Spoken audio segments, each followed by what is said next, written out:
Hora de falar de esporte, a Susan já está na área. Oi, Susan. Oi, Polito. Oi, para quem acompanha a gente ao vivo no esporte. Temos uma semana movimentada com Copa do Brasil para os times da capital, viu? Bora lá? Vamos lá. Então a gente começa com um resumão dessa semana, isso porque o Avaí entra em campo hoje pela Copa do Brasil e temos também o Figueirense na quinta-feira. Além disso, outros catarinenses vão jogar pela competição milionária. Vamos dar uma olhadinha então na tela, informações do jogo do Avaí. O Avaí que joga fora de casa, lá em São Paulo, no estádio Canindé, contra a Portuguesa, partida marcada para as 7 horas da noite. Esse jogo é válido pela terceira fase da Copa do Brasil, jogo importante, único. Se o Avaí perder, ele é eliminado da competição, então ele vai em busca dessa vitória, né? Vou chamar o Cláudio Caticarte para entrar com a gente para falar sobre esse jogo. Cláudio, não é um jogo fácil para o Avaí. Ele precisa vencer, obviamente, mostrar esse resultado, mas vai ter dificuldades, né? Boa tarde. Boa tarde, Susan. Boa tarde a todos que nos acompanham aqui no Balanço Geral. Jogo difícil, realmente. O torcedor vai entender o porquê a gente vai trazer agora. A equipe da Portuguesa fez um excelente campeonato paulista. Para o torcedor que está em casa, o torcedor azurra, chegou às quartas de final da competição paulista e enfrentou a equipe do Corinthians. Foi só eliminado nas penalidades máximas. Estava vencendo a partida, o gol do Corinthians foi no finalzinho. Durante a competição, fez jogo duro contra o São Paulo, venceu o Mirassol em Mirassol e na única partida na Copa do Brasil até aqui, venceu o Altos do Piauí por 5-1. Mas calma, tem possibilidade do Leão passar. Já perderam 2 jogadores importantes a Portuguesa, né? O Gabriel Pires, meia, o atacante Everton. E a gente vai ter o campinho aqui para ver de que forma o Avaí pode ir a campo. E tem notícia de última hora, viu? Zé Ricardo, lesionado, pode não ter viajado. A gente vai confirmar essa informação, mas recebi a informação que o Zé Ricardo pode não ter ido a São Paulo e tem risco, inclusive, de não enfrentar o Figueirense domingo pela Recopa.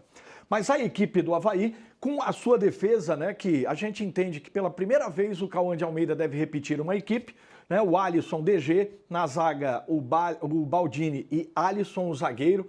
Aqui, com a ausência do Zé Ricardo, o novo contratado, jogador que fez base no Atlético Mineiro, estava no futebol sueco, no Elfsborg, o Enderson, pode jogar no lugar do Zé Ricardo. Luiz Henrique, esse meio de campo com Daniel Penha e Jean Lucas mais pelo lado esquerdo, Taylor dando essa força ofensiva pelo lado direito e o Felipe Avenatti lá centralizado para tentar fazer os gols. Susan, o Avaí precisa ser competitivo, né? Ser uma equipe eficiente no ataque, nas chances que tiver, fazer os gols e ter essa competitividade forte, né? Ou seja, com compactação, marcando forte a equipe adversária. Tem condições de passar. O jogo é duro, mas o Avaí tem condições de passar e a grana é importante para a sequência da temporada. A grana, inclusive a vitória, para trazer um alívio aí para o torcedor depois do Campeonato Catarinense, com um desempenho não tão favorável para o Leão da Ilha. Acho que é importante ele vencer para trazer essa alegria para a capital catarinense e para os times, né? Importantíssimo. Essa vitória dá confiança também para a sequência da temporada da Azurra. Já por outro lado, né, agora a gente fala do outro time da capital, isso porque o Figueirense, como a gente adiantou ontem, né, Cláudio, ele passou pela votação da homologação dos membros da SAF, por maioria 52 votos contra 21, essa homologação foi descartada pelo Conselho Deliberativo. Cláudio, o que acontece agora? Porque gerou uma grande dúvida, não temos de fato esses cargos agora, estão vagos, né? Exatamente, Suzy, isso que é importante, torcedor. Ele festejou, né? Eu acho que foi uma decisão madura, importante. O Figueirense SAF é uma empresa e quando você não atinge objetivos, é natural uma troca. Então foi isso que o Conselho Deliberativo fez, uma votação robusta, forte, um recado forte, importante. Foi não o ato mais importante daqui para frente da história, mas foi sim uma recondução dos fatos, né? Foi uma alteração importante e necessária de rota.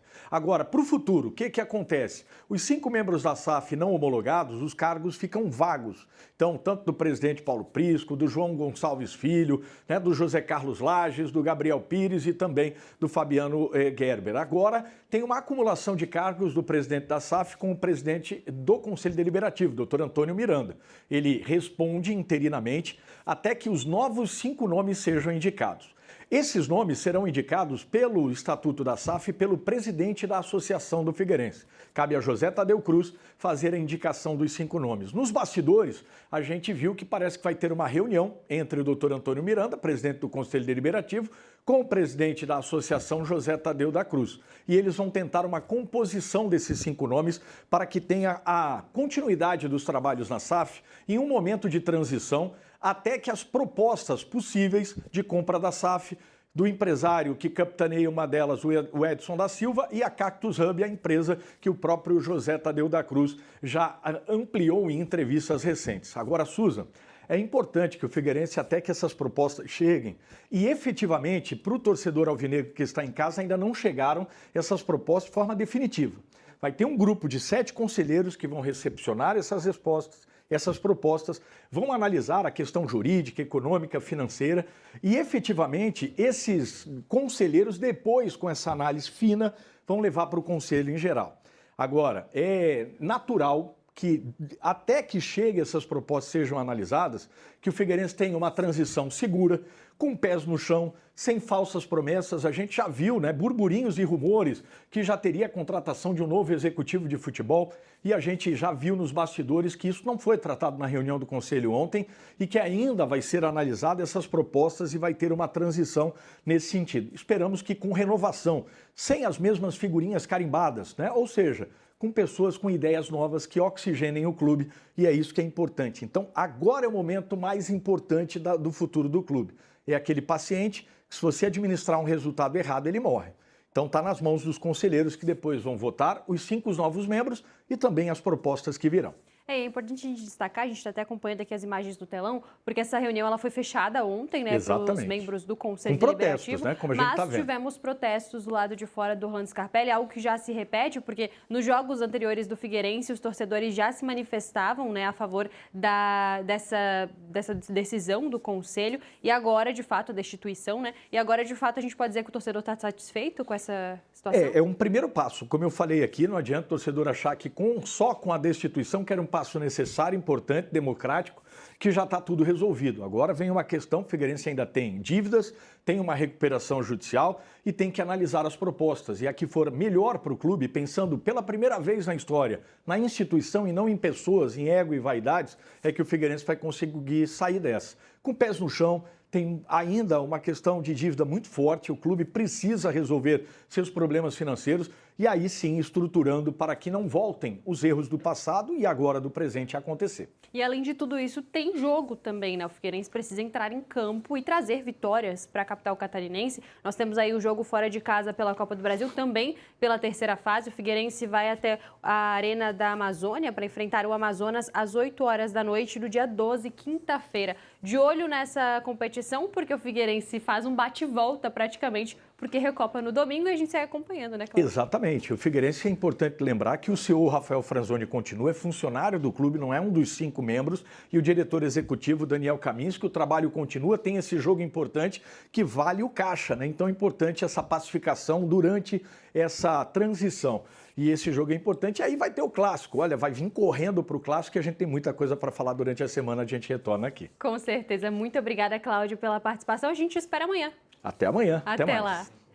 E olha só, no fim de semana, o piloto de Florianópolis, Alfredinho Ibiapina, estreou na Stock Car, que é a principal categoria do automobilismo nacional. Com apenas 17 anos, Ibiapina é o piloto mais jovem do grid e já começou no top 20. A disputa foi em Curvelo, lá em Minas Gerais, no Circuito dos Cristais. Essa foi a primeira das 12 etapas da temporada 2026. Alfredinho, ele enfrentou aí algumas dificuldades durante a corrida, o calor intenso, o ar seco, além da adaptação ao novo carro, que é mais potente do que ele estava acostumado, mas conseguiu se sair bem no desafio. A próxima etapa da competição está prevista entre os dias 26 e 29 desse mês. A gente deseja boa sorte ao nosso jovem talento, que com certeza está representando muito bem Santa Catarina no automobilismo. E agora a gente muda totalmente de assunto para falar de vôlei. Florianópolis vem sendo bem representada também no vôlei pela Elase. A histórica equipe da capital sonha em voltar a performar na primeira divisão do Nacional. Olha só. Vôlei em Florianópolis. Uma combinação com história para contar.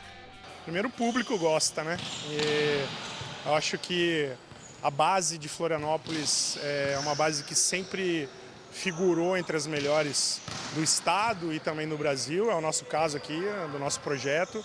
Nós temos uma das melhores bases do Brasil. Floripa voltou ao cenário nacional do vôlei com a Elase. O time da capital disputa a Superliga B, a segunda divisão da modalidade. O vôlei de Florianópolis foi destaque em nível nacional no início desse século. A CIMED foi protagonista e empilhou títulos da Superliga. Agora, um novo projeto, em novo endereço e a esperança de repetir um sucesso que marcou época na capital. Eu acho que a gente cumpriu muito bem o que a gente se propôs a fazer. No começo ali a gente teve um pouco de dificuldade em ajustar o time, mas conforme os jogos foram passando a gente foi entendendo um pouco mais como funcionava e agindo de uma maneira mais coesa. Eu acho que isso conseguiu trazer pra gente um alívio para conseguir chegar no resultado que a gente queria. Os jogos estão sempre com casa cheia, a torcida está vindo sempre com muito apoio, né? É sempre muito importante para a gente jogar com a torcida, com a energia, né, do pessoal. E isso é um apoio muito grande que no final conta muito positivo para a gente. Para 2026, uma mescla entre jovens formados na base e nomes experientes, com rodagem pela Superliga. Nós tivemos 7 vitórias, terminamos com uma campanha positiva, mas foram 4 vitórias com 3-2. Né? E isso é fruto da juventude da equipe. A equipe tem momentos de alta, tem momentos de baixa durante o jogo. Saber administrar isso faz parte do nosso trabalho. Ao longo da primeira fase, uma trajetória surpreendente, com vitórias dentro e fora de casa e um resultado expressivo para a realidade do clube. A equipe fechou a fase inicial com 7 vitórias em 13 jogos. Com os bons resultados, o objetivo inicial de evitar o rebaixamento foi rapidamente conquistado. A Elase fechou a primeira fase na 8ª posição, dentro do grupo de classificação. A partir da outra semana, um novo desafio e o sonho de disputar a elite do vôlei nacional. A gente tem sim um objetivo principal da permanência, mas a partir do momento que a gente conquista ele, nossos objetivos crescem junto com o time. Do mesmo jeito que a torcida cresceu e abraçou a gente também cresce nossos objetivos. A 8ª colocação nos coloca diante do líder. E um líder com um orçamento maior, uma equipe já estruturada, com atletas mais experientes. O nosso desafio vai ser buscar os pontos que erramos na última partida contra eles e tentar superá-los nos pontos fracos. Sonhar não custa nada. Desafiar gigantes do vôlei. A história mostra que é possível. E seguimos de olho na Elase, que tem representado muito bem Florianópolis na competição. Polito, esses são os destaques de hoje do esporte. Valeu, Suzana. Até amanhã. Até amanhã com todas as informações dos jogos de hoje. Até amanhã.